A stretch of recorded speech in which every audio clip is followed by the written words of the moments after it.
G'day friends, welcome to today's YouTube video. I'm sorry it's a little late. It's not actually late. It's still Friday where I am, so I'm in the clear as long as nothing else goes wrong. I'll just be honest, I left this one until the last minute today. I haven't done that in literally forever. I can't tell you the last time I've actually filmed a video on the same day it was supposed to be out. I really try and avoid that at all costs, and as you see, the speed that we're going through these first clips, I actually tried filming several different videos. I was just struggling. I was struggling over and over and over again to kind of connect with what I was doing. I was feeling a little tired. I was feeling a little out of sorts, and I thought I could just push through it. I could push through it, and I knew I could, but it was just feeling very labored. And I thought, you know, I'm gonna go get lunch. I'm gonna go settle down for a second. I think the pressure was kind of getting to me a little bit, and I know there are going to be some people saying, "Why do you like just don't worry, put it up on Saturday," or "Don't worry, you know, it's fine." I'm very, very strict with myself. I don't know what it is. I'm the worst accountability buddy on the planet. I make no exceptions for anything ever, and it's sometimes it's a good thing, sometimes it's a terrible thing. I think it's a good thing to get my work done, but honestly, I mean, you know, if I don't manage my time well, then I end up days like this. Very rarely, but I ended up today having to film the video the same day I was supposed to upload it, and it's just weird. Once I've set it in my head, it has to happen. I'm very inflexible like that. 2019, I said I'd work on it, but, you know, we're only in August, so I've still got the rest of the year to try and figure it out. But anyway, so we're here, we're in the video. Basically, I wanted to show you some of the started and failed videos, because typically I would just delete those from my phone and pretend they didn't exist. But I think it is good to show you that I go through many an attempt sometimes just to start a video, and I only want to put something out there that I actually enjoy, that I enjoy doing because I enjoyed the process or because I enjoy what I learned from it. And I don't want to, you know, selfishly, I don't really want to have to sit down and voice over a video or edit together a video that I'm hating. I feel like that would just show.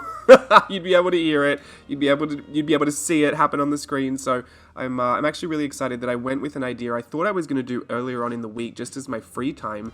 I kind of thought to myself, don't do this for this video, because you said you were going to do it for your free time, and like I said, once I've said it in my head, it kind of is. It's a really strong battle for me to change my mind about it. But I thought, well, at this point, I've started 3 different videos, and I haven't managed to do it, so what have I got to lose? I thought I was going to do my little urban sketching of Harajuku, a photo that I took in Harajuku when Stella and I went in April. I've got this beautiful little watercolor insert here that is listed in my Amazon storefront, so if you do want to check out any of the stuff that I'm using, go down to the links below to my storefront. All of the sections have everything that I can find on there, so there's journals, there's paints, mediums, tools, there's even like printers and office supplies, filming equipment. If you've ever had a question about what I use or where I get it from, most of it is in that Amazon storefront. I'm using the Gouache, Arteza, still don't know, still don't care. The Arteza Gouache, I really, really enjoy it still. I prefer to use it from these cakes, although if I really, really want an opaque, really flat lay of color, I would probably use it from the tubes. I'm not so inclined to do that with real gouache though, because it is water reactive, so I don't necessarily need to put down a really, really heavy, thick application and, you know, layer it up that way. If it was acrylic gouache, I would totally do that, but with regular gouache, I find that you're just going to start activating a lot of the layers underneath, and I'd rather do that in thin kind of glazes rather than just a really heavy, thick application. Also, if you put it on too thick, it will crack, even on the paper. Only some of it will sink into the substrate, and the rest that just kind of sits on top will dry out, harden, and kind of crack on the paper, which I don't like the look of. I mean, I don't mind painting messy and drawing messy, but I don't like the look of cracked paint, because it makes me feel like the whole thing is just going to crack apart. Anyway, so I've decided to go for a really, really loose interpretation of this photo that I took. I really love the photo, and I think even when I took it, it just looked like a bit of a regular photo. I thought it was an interesting color story, but I put it through the VSCO editing app on my phone and found a filter that just really punched out the colors in an interesting way. And I don't know, I'm really taken with this photo. I've tried to work with it before and do something similar where I tried to sketch it out, but I just thought I've got to get really loose with it. One of my struggles when I do urban sketching is to know how to, I was going to say minimize. What's the word? How to simplify.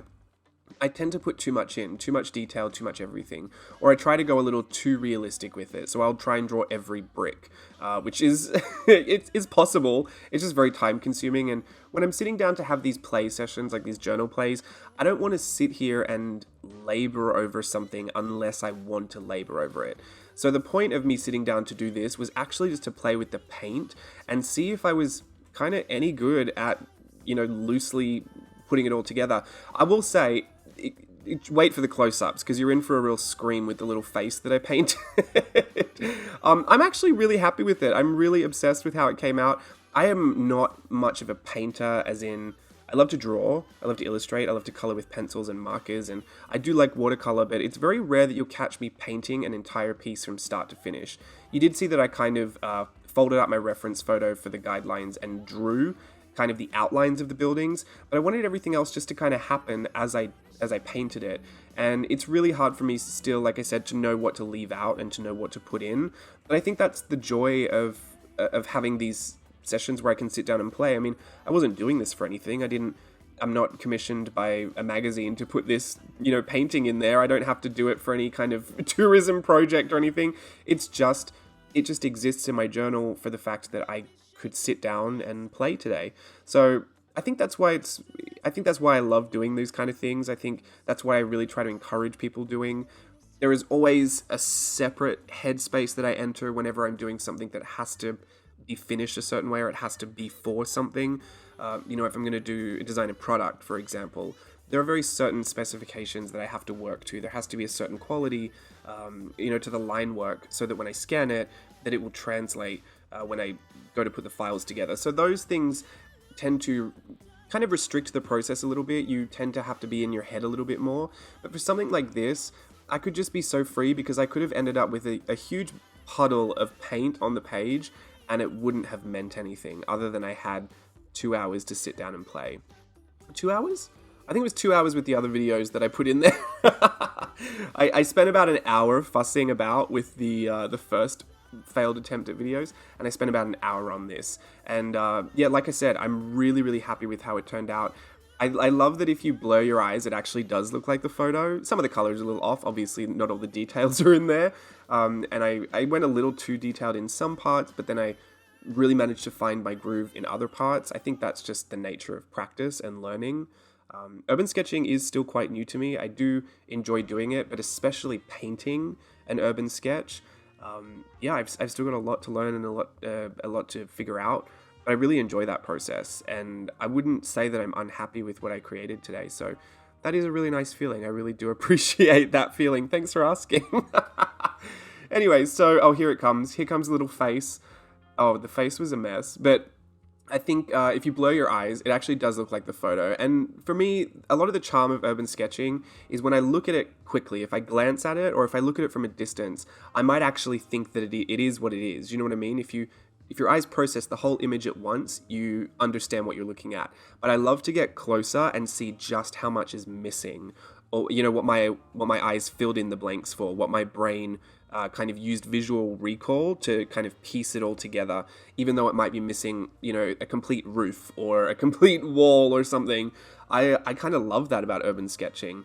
And also the wonkiness of it, the skewed perspectives. I don't need everything to be, proper perspective. I don't need everything to be on the right plane. I don't need the horizon line to be wherever it needs to be. I just love the loose kind of, intuitive kind of emotive urban sketching, personally. I don't know what you like. Please let me know in the comments below if this is something that you're looking at, or you're looking at doing, or if you already do it. Anyway, but this is the type of urban sketching that I do like, and painting it is new for me. So I'm actually really, really happy. For my first attempt, I think this is my first. I don't know if I've painted any of the other ones. I certainly know I've never attempted anything like this, especially not with gouache, which was its own beast to work with. I love that you can layer it, but as with regular gouache, you do have to be careful that you're not reactivating too much underneath. I think I left out enough, and I think I put in maybe a little too much in some areas, but there's the original reference photo, and then you can see my interpretation on the page. I think it totally gets the point across, and I am absolutely obsessed with it. And I'm just celebrating that today. I'm really enjoying the fact that I managed to have a great time and paint that hideous little face on that little woman and still enjoy it at the end of it. Seriously though, squint your eyes. I think it works.